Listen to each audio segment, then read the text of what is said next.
चलिए फ्रेंड्स शुरू करते हैं आज का अपना वीडियो। आज के इस वीडियो में आपको बताऊंगा क्लास 9th का वार्षिक परीक्षा 2021 के लिए मॉडल क्वेश्चन पेपर जो कि हिंदी विशिष्ट का होगा, यानी कि हिंदी स्पेशल का होगा। अगर आप क्लास 9th में हैं तो इस वीडियो को लास्ट तक जरूर देखिएगा, क्योंकि कल को आपका इसका एग्जामिनेशन होने वाला है, यानी कक्षा 9वीं का वार्षिक परीक्षा 2021 का आपका यह मॉडल क्वेश्चन पेपर है जो कि हिंदी स्पेशल का है। इसलिए बनी रहिए हमारे साथ वीडियो के लास्ट तक। अगर आप क्लास 9th में हैं तो इस वीडियो को लास्ट तक जरूर देखिएगा। तो इस क्वेश्चन पेपर में आपके होंगे टोटल नंबर ऑफ क्वेश्चन, यानी कि इस क्वेश्चन पेपर में आपके 28 क्वेश्चन होंगे। टाइम 3 घंटे का है, यानी 3 घंटे के अंदर अंदर पेपर को सोल्यूशन करना होगा।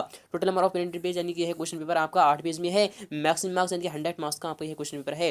तो फ्रेंड्स, मॉडल क्वेश्चन पेपर देखने से पहले कुछ निर्देश आपके सामने आ रहे हैं, उसे पढ़ना बहुत ही जरूरी है। जब आप निर्देश पढ़ते हैं तभी आपको पता चलता है कि क्वेश्चन पेपर यानी क्वेश्चन क्या कहना चाहता है। तो पहला निर्देश आपके सामने आ चुका है, आपके स्क्रीन पर है कि वस्तुनिष्ठ प्रश्न सबसे पहले हल करना है, यानी कि जितने भी आपको वस्तुनिष्ठ प्रश्न दिए जाएंगे उनको सबसे पहले यानी सर्वप्रथम आपको हल करना होगा। सेकंड वाला है कि प्रश्न क्रमांक 1 से 5 तक आपको वस्तुनिष्ठ प्रश्न दिए जाएंगे। प्रत्येक प्रश्न के लिए एक एक अंक आपको निर्धारित किया गया है। चलते हैं नेक्स्ट पर, यानी प्रश्न क्रमांक 6 से यानी 16 तक प्रत्येक प्रश्न के लिए 2-2 अंक निर्धारित हैं। प्रत्येक प्रश्न का उत्तर लगभग 30 शब्दों में आपको देना होगा। चौथा है प्रश्न क्रमांक 17 से 19 तक प्रत्येक प्रश्न के लिए 3-3 अंक निर्धारित हैं, शब्द सीमा जिसमें कि 30 से 75 शब्द होगी। तो पांचवा वाले भी ये निर्देश पढ़ लेते हैं जो कि आ चुका है, आप सामने है कि शब्द सीमा यानी प्रश्न क्रमांक 20 से 25 तक प्रश्न के लिए यानी प्रत्येक प्रश्न के लिए 4-4 अंक निर्धारित किए गए हैं, जिसमें कि शब्द सीमा 75 से 120 शब्द होगी। छठा वाला देते हैं कि प्रश्न क्रमांक 26 से एवं 27 के लिए 5-5 अंक निर्धारित किए गए हैं, जिसमें कि शब्द सीमा 120 से 150 शब्द होगी। सातवां वाले देते हैं कि प्रश्न क्रमांक 28 के लिए यानी कि 10 अंक निर्धारित किए गए हैं। आ खंड के लिए 7 अंक तथा वा के लिए आपके 3 अंक यानी कि 3 अंक मिलेंगे आपको। शब्द सीमा जिसमें कि 200 से 250 शब्द होगी। तो नेक्स्ट वाले देते हैं कि प्रश्न क्रमांक यानी कि प्रत्येक प्रश्न के लिए आवंटित अंक उनके सम्मुख अंकित है, यानी कि वह क्वेश्चन कितने अंक का है आपके सामने यहाँ पर दिया जाएगा। तो शुरू करते हैं आज का अपना वीडियो। फ्रेंड्स, पहला क्वेश्चन आ चुका है, आप सामने है। वेरी मोस्ट है, भी बार बार आता है, इस बार भी आ सकता है कि निम्नलिखित कथनों में से यानी निम्नलिखित कथनों के सही विकल्प आपको चुनकर लिखना है। तो पहला क्वेश्चन है, क्वेश्चन में पहला वाला क्वेश्चन है, यह क्वेश्चन आपका 5 अंक का होगा। अगर आपने 5 का जवाब दे दिया तो आपको 5 अंक मिल जाएंगे। स्वतंत्रता का दीपक कविता के कवि हैं फ्रेंड, जो स्वतंत्रता का दीपक कविता है उसके कवि कौन है? क्या गोपाल सिंह नेपाली है, या फिर कबीर दास है, या फिर जयशंकर प्रसाद है, या फिर जायसी है? तो आपका जवाब कौन सा आना चाहिए? फिलहाल क्या आपका जवाब आएगा ऑप्शन नंबर फर्स्ट, यानी कि गोपाल सिंह नेपाली। जी हाँ फ्रेंड, जो स्वतंत्रता का दीपक कविता के कवि हैं वह गोपाल सिंह नेपाली है, इसलिए आपका विकल्प यहाँ पर ए सही हो जाएगा। चलते हैं नेक्स्ट पर, इनके अतिथि के आने पर अनुभूति होती है। फ्रेंड, जब भी आपके घर पर कोई मेहमान वगैरह आता है तो आपको आनंद आता है, या फिर खेद आता है, या फिर निराशा आती है, या फिर खेद और निराशा आती है? तो आपका जवाब कौन सा आना चाहिए? वह होगा आपका ऑप्शन नंबर फर्स्ट, यानी कि आनंद आता है। जी हाँ फ्रेंड्स, आपका ऑप्शन नंबर फर्स्ट यहाँ पर सही होगा।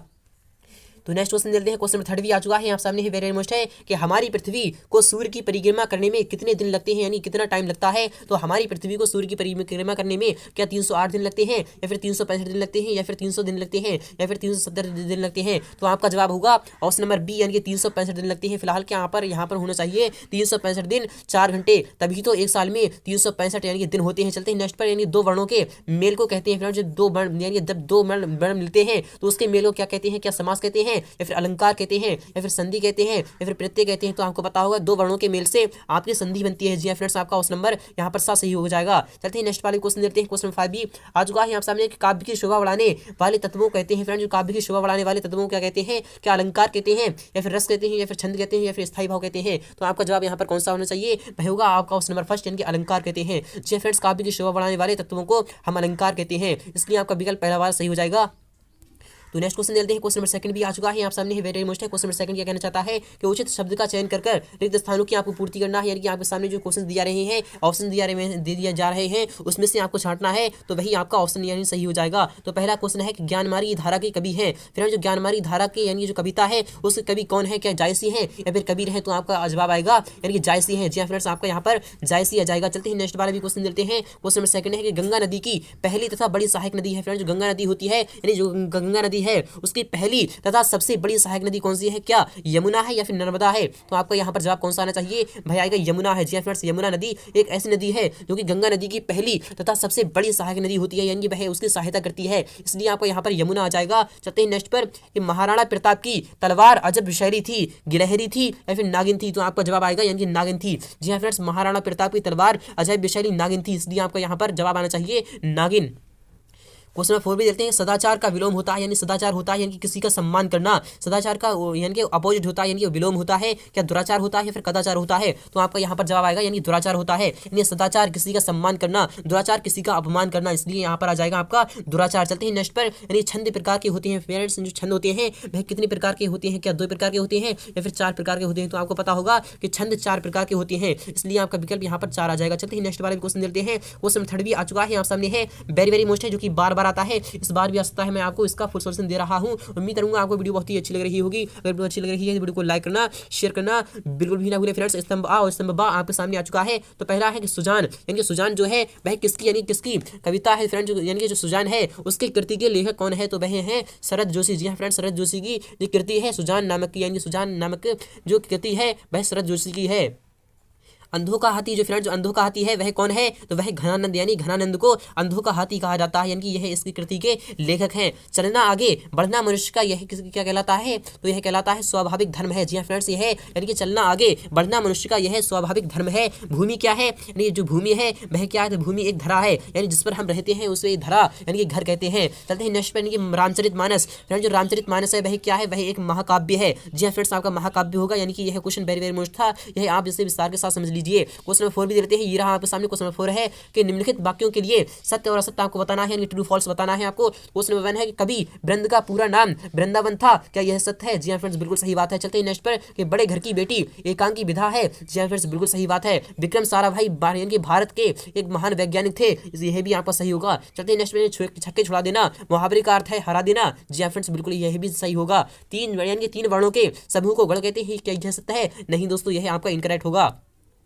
तो क्वेश्चन नंबर 5 भी देख लेते हैं, आज का है आप सामने है वेरी मोस्ट, यहाँ से आपको खुद ही सॉल्यूशन करना है। क्वेश्चन 5 है, अगर आप चाहते हैं इसका फुल सॉल्यूशन तो मैं आपको बताऊंगा इसका फुल सॉल्यूशन नेक्स्ट वीडियो में। क्वेश्चन 5 आपके सामने आ चुका है कि निम्नलिखित प्रश्नों के उत्तर एक शब्द या फिर एक वाक्य में आपको देना है। पहला है कि डिठौना किसे कहते हैं, यानी डिठौना क्या होता है आपको बताना होगा। यह क्वेश्चन आपका 1 अंक का है कि मांगलिक द्रव्यों में, यानी कि मांगलिक द्रव्यों में किसे आवश्यक रखा जाता है, आपको यही बताना होगा। सिपाही ने अपना पत्र कहाँ से लिखा था, आपको यही बताना होगा। लोकोक्ति का अर्थ क्या होता है, आपको यही भी बताना होगा। रस के कितने अंग होते हैं, आपको यही बताना होगा। अगर आप चाहते हैं इसका फुल सॉल्यूशन तो मैं आपको बताऊंगा इसका फुल सॉल्यूशन नेक्स्ट वीडियो में। चलते हैं क्वेश्चन 6 भी दे देते हैं, ये रहा आपके सामने क्वेश्चन 6 है, वेरी वेरी मोस्ट है कि मीराबाई को कौन सा रत्न प्राप्त हुआ था, यानी कि जो मीराबाई थी उनको कौन सा रत्न प्राप्त हुआ था, तो आपको पता होगा जो यानी कि वह यानी किसके, यानी कि आपको यह बताना होगा, यह आंसर वेरी वेरी मोस्ट है। अथवा देते हैं कि कवित्री ने बचपन के आनंद को पुनः कैसे पाया था, आपको यही बताना होगा। सुजान अनीति करो से कवि का क्या तात्पर्य है, यानी कि सुजान अनीति सुजान यानी गदर करो उससे कवि का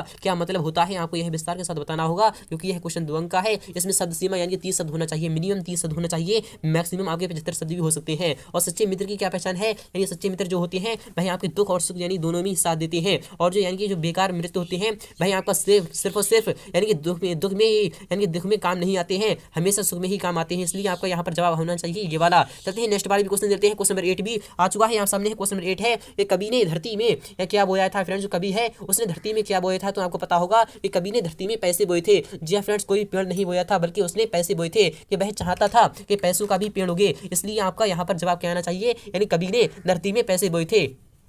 अथवा वाला क्वेश्चन देते हैं, स्वतंत्रता का निषेध दिया क्यों कहा जाता है, यानी स्वतंत्रता को निषेध का दिया क्यों कहा गया है, आपको यही विस्तार के साथ बताना होगा। शबरी के आश्रम में कौन आए थे, यानी कि शबरी के जो आश्रम में आए थे क्या गुरु आए थे या फिर कौन आए थे, आपको यह बताना होगा। अथवा वाला दे लेते हैं कि कभी मन में किस बात के लिए इंगित करते हैं, आपको यह बताना होगा, यानी कि वह मन ही मन सोचते हैं कि किस तरीके से ये संसार है, आपको यह विस्तार के साथ समझाना होगा। क्वेश्चन नंबर 10 है कि जीवन मार्ग में कांटे और कलियां क्या हो गया, यानी कि जब जीवन के 2 पहलू होते हैं, कभी आपको सुख नहीं रह सकता है और कभी आपको दुख नहीं रह सकता है। जब आप यानी कठिन परिश्रम में रहते हैं तो वह कांटे कहलाते हैं, जब कठिन परिश्रम में रहते हैं तो कुछ समय बाद आपका कुछ यानी कि सही टाइम आ जाता है तो उसे हम कलिया कहते हैं, इसलिए आप यह विस्तार के साथ समझ सकते हैं। यह क्वेश्चन आपका 2 अंक का होगा। अथवा वाला क्वेश्चन देखते हैं कि कवि को घर की याद क्यों आ रही थी, आपको यह विस्तार के साथ समझाना होगा। क्वेश्चन नंबर 11 भी देते हैं, ये रहा आपके सामने क्वेश्चन नंबर 11 है कि भारत में जन्म लेने पर विवेकानंद जी को क्यों अभिमान है, आपको यह विस्तार के साथ बताना होगा, क्योंकि यह क्वेश्चन 2 अंक का है। अथवा वाला क्वेश्चन देते हैं कि नदियां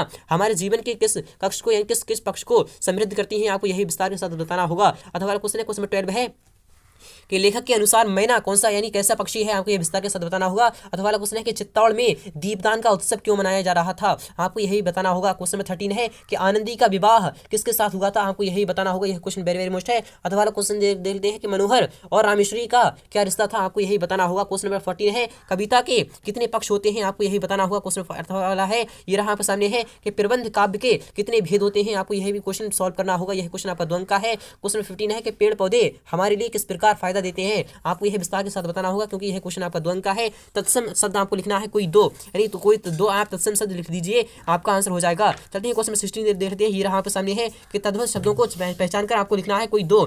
हस्त या फिर मिट्टी, मोर, स्वप्न और हाथ। जो हस्त है आपका यही आपका तत्सम शब्द होगा, और मिट्टी है तो मिट्टी आपकी यह क्या होगी, तो मिट्टी आपकी तद्भव शब्द होगी। मोर भी आपका तद्भव होगा और स्वप्न आपका तत्सम होगा। हाथ आपका क्या होगा, तो भाई आपका यानी क्या होगा, तो हाथ होता है भाई आपका तद्भव होता है। चलते हैं अथवा वाली तरफ। ये रहा आपके सामने है अपनी सुबह से रात तक की दिनचर्या आपको लिखना है, यानी सुबह जब आपको उठना है, जब सुबह से उठकर आपने शाम तक यानी सोते वक्त तक क्या किया था, आपको यह विस्तार के साथ समझाना होगा। तो यह आप खुद ही लिख सकते हैं। चलते हैं क्वेश्चन नंबर 17 देखते हैं कि निम्नलिखित मुहावरों का अर्थ लिखकर वाक्यों में आपको प्रयोग करना है। तो पहला क्वेश्चन है यानी पहला वाला है अंगूठा दिखाना, यानी किसी को अंगूठा दिखाना, इसका अर्थ क्या है और इसका आंसर क्या होना चाहिए। 9 2 11 होना यानी कि भाग जाना, तो यह क्या होगा, यानी कि शेर यानी कि हिरन यानी शेर को देखकर 9 2 11 हो जाती है, तो आपको यह आंसर हो जाएगा, यानी कि वाक्य प्रयोग हो जाएगा। छक्के छुड़ा देना यानी किसी को हरा देना। क्वेश्चन नंबर 17 का अथवा वाला क्वेश्चन देते हैं कि निम्नलिखित में से निम्नलिखित यानी शब्दों में से 2 शब्दों को आपको पर्यायवाची शब्द देना है। तो हरि और तन और भूमि यानी कि इन तीनों के आपको 2 पर्यायवाची शब्द लिखना है। क्वेश्चन नंबर 18 देते हैं कि निम्नलिखित वाक्य शब्दों की संधि आपको करना है कि पौ प्लस अक यानी कि पावक आएगा आपका। जी हां फ्रेंड्स, आपका पावक आएगा, और सु प्लस आगत यानी कि स्वागत आएगा।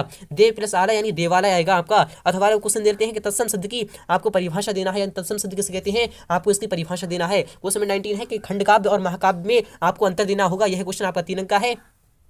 तो अथवा वाले देते हैं कि अनुप्रास अलंकार की आपकी परिभाषा उदाहरण सहित समझाना होगी। यह क्वेश्चन आपका 3 अंक का होगा। क्वेश्चन नंबर 20 है कि आदिकाल को वीरगाथा काल क्यों कहा गया है, इसकी विशेषताएं आपको लिखना है, कोई 2 लिखना है। यह क्वेश्चन आपका 4 अंक का है। क्वेश्चन नंबर अथवा वाले देते हैं कि भक्ति काल की 4 विशेषताएं लिखकर इस काल के 4 कवियों के आपको नाम लिखना है। यह क्वेश्चन भी आपका 4 अंक का होगा। क्वेश्चन नंबर 21 देखते हैं कि क्वेश्चन नंबर 21 कह रहा है कि कहानी की विशेषताएं आपको बताना होंगी। अथवा वाला क्वेश्चन है एकांकी की 4 विशेषताएं आपको बताना होंगी। और क्वेश्चन नंबर 22 है निम्नलिखित पद्यांश की संदर्भ सहित आपको प्रसंग यानी संदर्भ और प्रसंग सहित आपको व्याख्या करना है। तो पहला है काज करे कछु और है, काज करे कछु और, रहमन भवरी के भय, नदी श्रावत यानी कि मोर, आपको यह इसकी प्रसंग सहित व्याख्या करना होगी। अथवा क्वेश्चन है कि ऊंच नीच का ज्ञान नहीं था, छुआछूत किसने की जानी, मनी यानी बनी हुई थी आह झोपड़ी और चीथड़ों यानी चीथड़ों में रानी, आपको यह बताना होगा। क्वेश्चन नंबर 23 है ये रहा आपके सामने निम्नलिखित गद्यांश की संदर्भ यानी संदर्भ प्रसंग सहित आपको व्याख्या करना है। तो पहला क्वेश्चन आ चुका है कि चांदनी की ताजगी और शीतलता का आनंद वह मनुष्य लेता है जो दिन भर धूप में थक कर लौटा है, जिसके शरीर को अब तन्हाई यानी रत्नाई की जरूरत मालूम होती है, और जिसका मन यह जानकर संतुष्ट है कि दिन भर का समय उसने किसी अच्छे काम में लगाया है। आपको इसकी व्याख्या करना है, विस्तार के साथ करना है। अथवा क्वेश्चन देते हैं यानी इसकी महान यानी इसकी भावहीन दृष्टि की करुण व्याकुलता जो कुछ समझती है उसे समझा नहीं पाती, और मुझे इस दृष्टि में मनुष्य का सच्चा परिचय समझा देती है। इस प्रकार कवि की यानी जो भेदी दृष्टि ने इस भावहीन प्राणी की करुणा दृष्टि के भीतर यानी उस विशाल मानव सत्य को देखा है जो मनुष्य के अंदर नहीं देख पाता है। आपको इसकी भी व्याख्या करना होगी। क्वेश्चन नंबर यानी नेक्स्ट बार देते हैं। क्वेश्चन 24 भी आ चुका है। मीराबाई तथा सुमित्रा नंदन पंत का काव्य परिचय निम्नलिखित बिंदुओं के आधार पर आपको देना है। तो 2 रचनाएं लिखना है, आपको भाव पक्ष लिखना है, कला पक्ष लिखना है, साहित्य में स्थान लिखना है। इन दोनों में से आप एक का जवाब यानी कि दे सकते हैं। क्वेश्चन नंबर 25 देते हैं यानी विद्या निवास मिश्र तथा प्रेमचंद का साहित्यिक परिचय निम्नलिखित बिंदुओं के आधार पर आपको देना है। तो 2 रचनाएं भावा यानी भाषा शैली, साहित्य में स्थान, आपको यह बताना होगा। क्वेश्चन नंबर 26 देते हैं। ये रहा आपके सामने क्वेश्चन नंबर 26 है कि निम्नलिखित अपठित यानी कि अनसीन पैसेज को पढ़कर दिए गए प्रश्नों के आपको उत्तर देना है। एकल परिवार के चलन यानी एकल परिवार के चलन से मित्रता का महत्व और अधिक बढ़ जाता है। संयुक्त परिवार के अभाव में विपरीत परिस्थितियां मित्रता की मांग करती हैं। चूंकि मनुष्य एक सामाजिक प्राणी है, अतः उसके सामाजिक विकास में मित्र की अहम भूमिका रही है। परिचय तो बहुत होते हैं पर मित्र बहुत कम हो पाते हैं, क्योंकि मैत्री एक ऐसा भाव है जिसमें प्रेम के साथ समर्पण और त्याग की भावना मुख्य यानी मुख्य होती है। मैत्री ने सबसे आवश्यक परस्पर यानी कि इस पर विश्वास किया है। अब चलते हैं नेक्स्ट पर। ये उपयुक्त गद्यांश का आपको यानी कि उपयुक्त शीर्षक आपको देना है। मित्रता का यानी महत्व आप क्यों बढ़ गया है, उपयुक्त गद्यांश का आपको सारांश लिखना है। क्वेश्चन नंबर 27 है जिलाधीश महोदय को परीक्षा समय में ध्वनि विस्तारक यंत्रों पर प्रतिबंध लगाने हेतु प्रार्थना पत्र आपको देना होगा। तो उम्मीद करूंगा आपको वीडियो बहुत ही अच्छी लगी होगी। अगर वीडियो अच्छी लगी है तो वीडियो को लाइक करना, शेयर करना बिल्कुल भी ना भूलें।